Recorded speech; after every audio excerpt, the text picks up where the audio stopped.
And we are live. Welcome to another week at DroneDJ. This week's top news, we've got Renault's flying car, Walmart drone delivery, Mavic 3, and more on DJI's Fly App. Kirk, let's kick off with Renault's flying car. Yeah. What did you think? So yeah, kind of rounding out their 60th anniversary, Renault, their legendary L4 car from the 60s to the 90s, it's coming back as a concept car for eVTOL, carbon fiber. It's kind of like the future, and it looks interesting. It's it's definitely not something I was expecting to see come out this week, and all of a sudden I saw the image of it. I'm like, oh, that's it's a car with blades.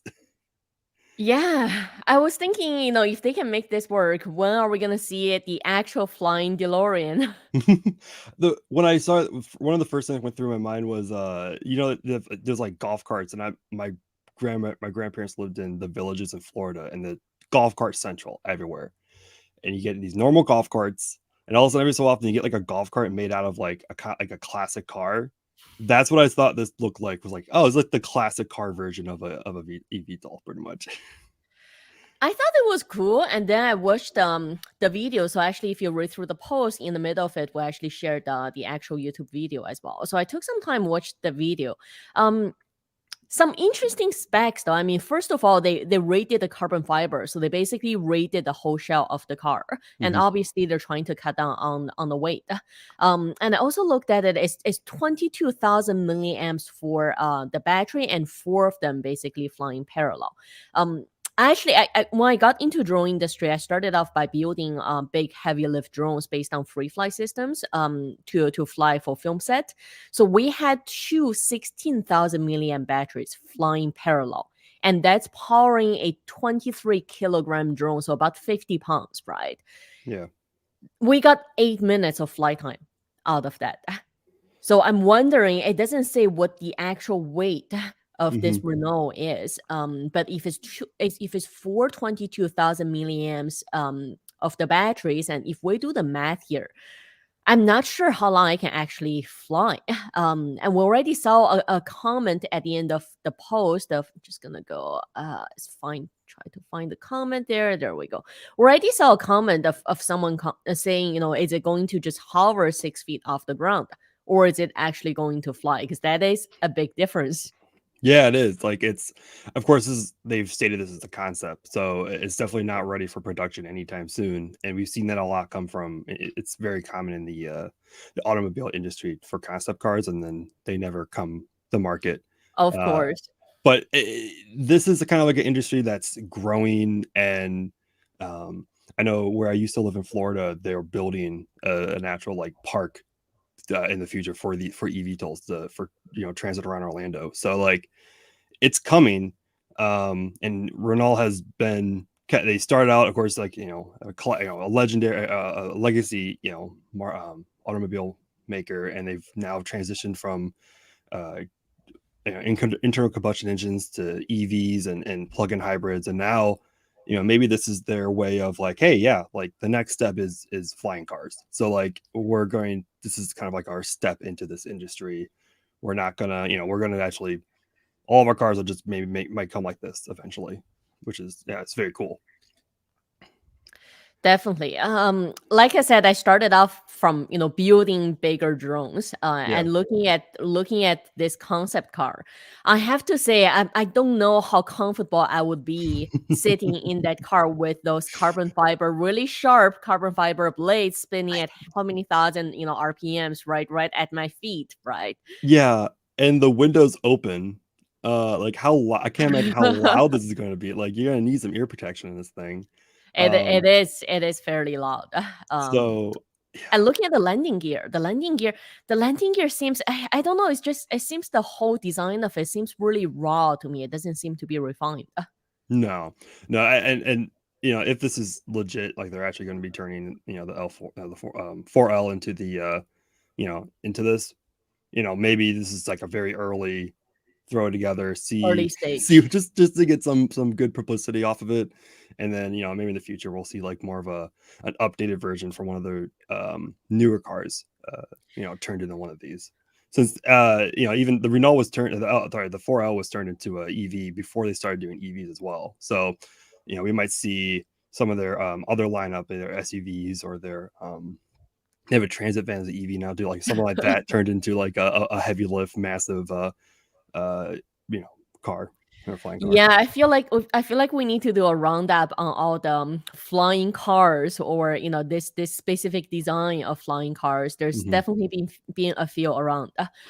It's not that difficult to lift, Hmm. from a quadcopter or even octocopter design to basically do the math, right? Do the math, get the power in, calculate your ESC and your battery and weight ratio to try to lift, a car into the air. But more importantly is the flight control.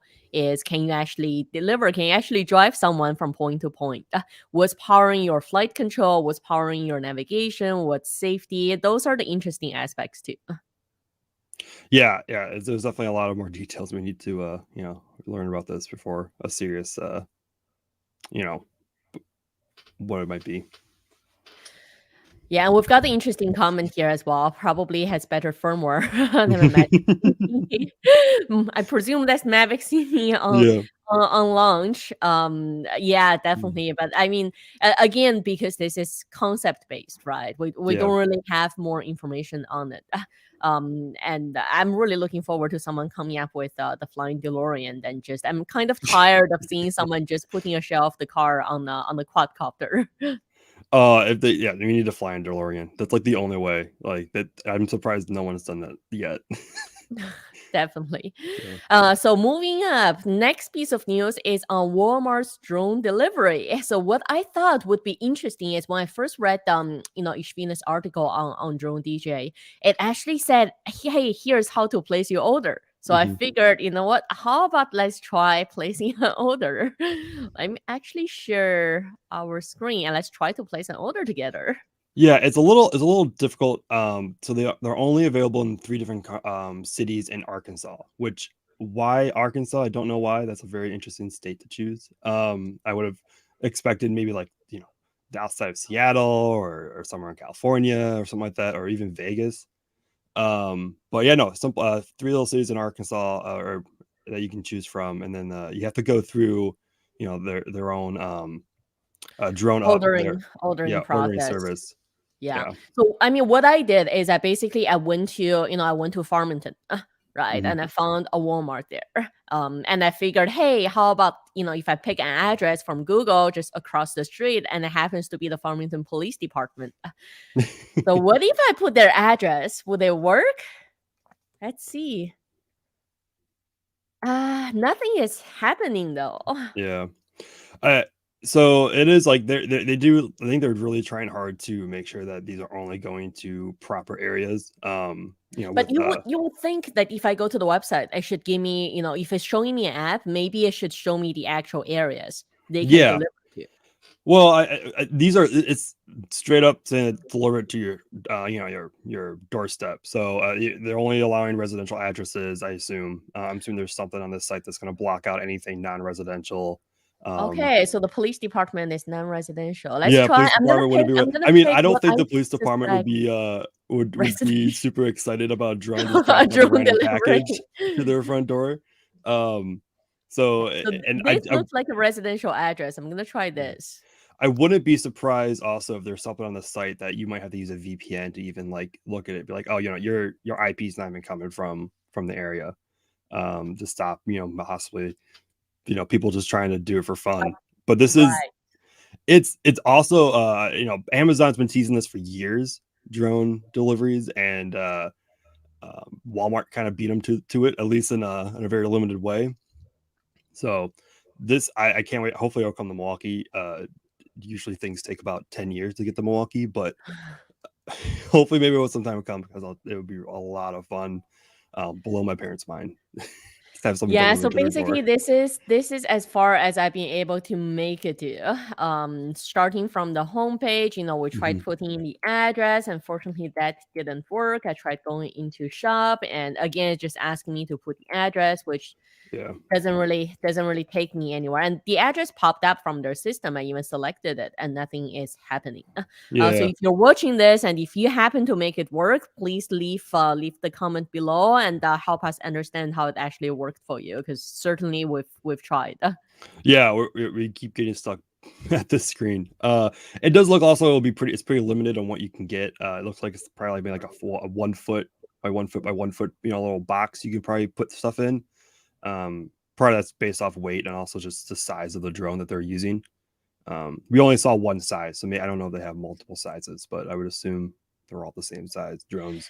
The one thing I'm super interested in is to look at whoever was doing the feasibility study when they're presenting this case, right, to the decision makers. Is what are the Yeah, dollar signs attached to R&D, the dollar signs attached to regulations, and yeah, what's the ROI, what's the expected return on investment, and how yeah. did they convince people?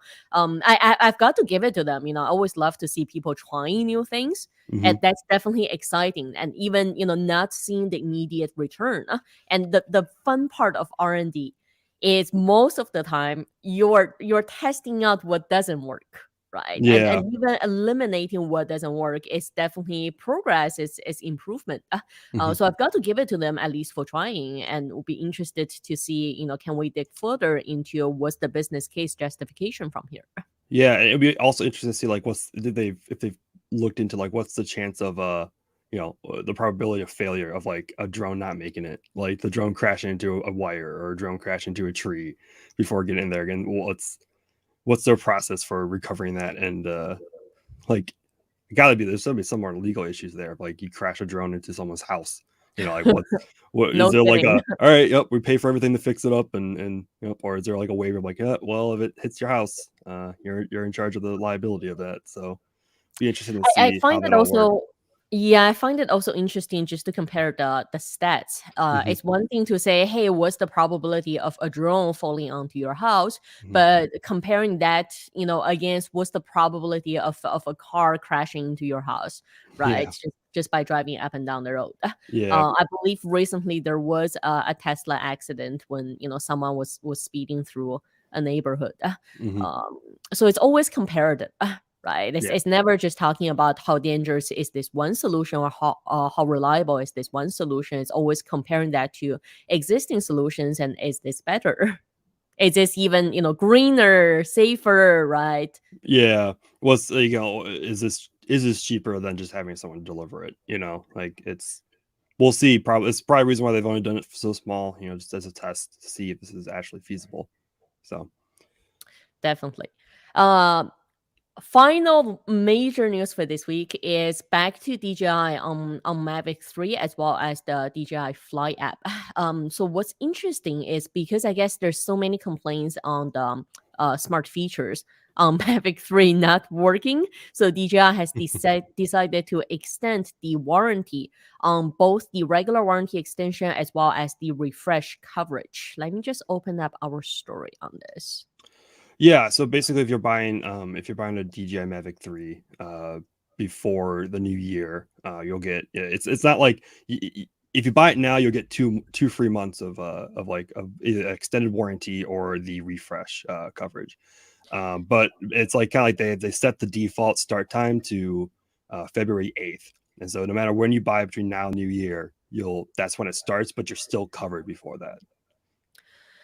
Well, that's certainly one way to manage the feature limitations on Mavic 3, because Hmm. right now we can't test any of the smart features, the new master shots, especially the active tracking, which we used quite a bit on the Air 2S, and also Hmm. the even just on the old Mavic 2 Pro as well.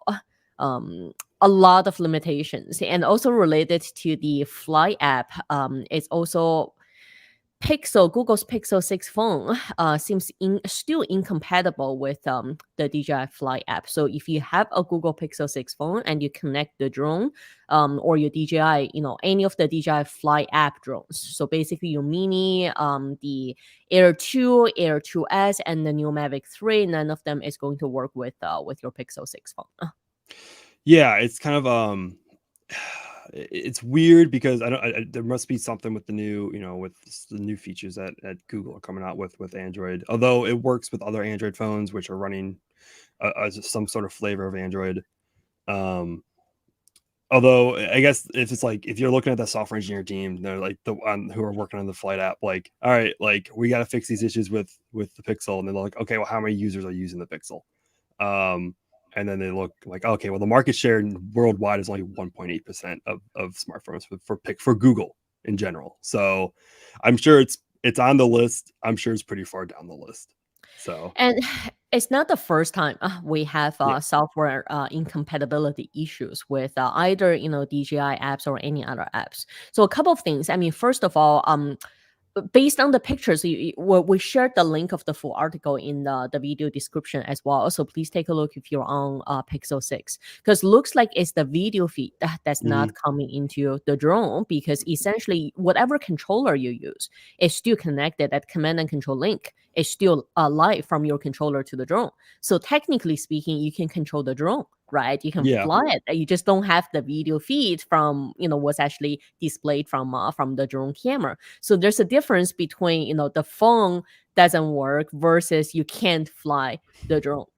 Yeah. And so from it's a unique challenge. It's yeah. how good of a drone pilot are you? Can you do it without video? Yeah, definitely. Yeah. There you go. And really from from a professional perspective, we always have backups. Anytime we go out for an actual job, you just count the amount of time you spend on prepping for the job, prepping your drone equipment, doing the airspace check, right? Talking to the clients, and wait for the weather to be suitable to go fly. A lot of the times we wait to go during the golden hour, which you only get so much during one day, and factoring in weather. So definitely when we go, I don't want to be going there and then find out my equipment has issues and I have to go back and find another time. Usually we take either backup drones. We have at least a tablet along with the phone. And personally, I always make sure I have an iPhone and an Android phone. Again, just from software perspective, always making sure things are compatible. So those are the things that make you different than someone who just goes out to fly for fun. Because if you go out to fly for fun, hey, you don't get to do it today. What's the big deal? You find another day off. But if you're going out for work, then all of these incompatibility issues or reliability issues, you have to find a way to resolve it. Because at the end of the day, your client doesn't care. Hey, it's DJI or Google's software didn't work. It's them needing a result on the day, right? Yeah, exactly. Yeah, you got to always make sure you're prepared for anything that comes out when a paycheck's involved, especially. No kidding. Yeah. Okay, so we're coming up to the end of this week's news roundup. And Kirk, I believe you mentioned some of the Cyber Monday sales are still happening this week. It looks like it's almost turning into a Cyber Week. Yeah, for the past week, we've had some pretty good, drone deals. It's tapering off a little bit as we exit the Cyber Monday kind of timeline. If you're still looking for that Skydio 2, they're still their bundles are still at least $400 off for the starter, $500 off for the Pro, Sport, and Cine packages. So that starts at $949. You can still get the Mini 2 at Adorama, as well as just the Mini Fly More combos. You get the Mini 2 at Adorama for $619, and then just the original Mini at B&H for at $399. So they're starting to taper off. The sadly, the longest running one was the DJI FPV, which was like $300 off. That just ended, I think, yesterday. So it's starting to taper off, but still pretty good deals if you're looking just to maybe pick up another, less than, mini, drone or something, or if you just want to try out that Skydio 2, you get some savings. So. Great. We've got the full article link also in the video description down below. If you like to go take a look at any of the news stories we just covered, or looking for the remaining, Cyber Monday / Cyber Week deals, please check Mhm. out the link on DroneDJ. And if there are any news you'd like to be covered or you'd like us to dive deeper to you on the weekly DroneDJ news roundup, please leave them in the comment below, and we'll see you back here same time next week.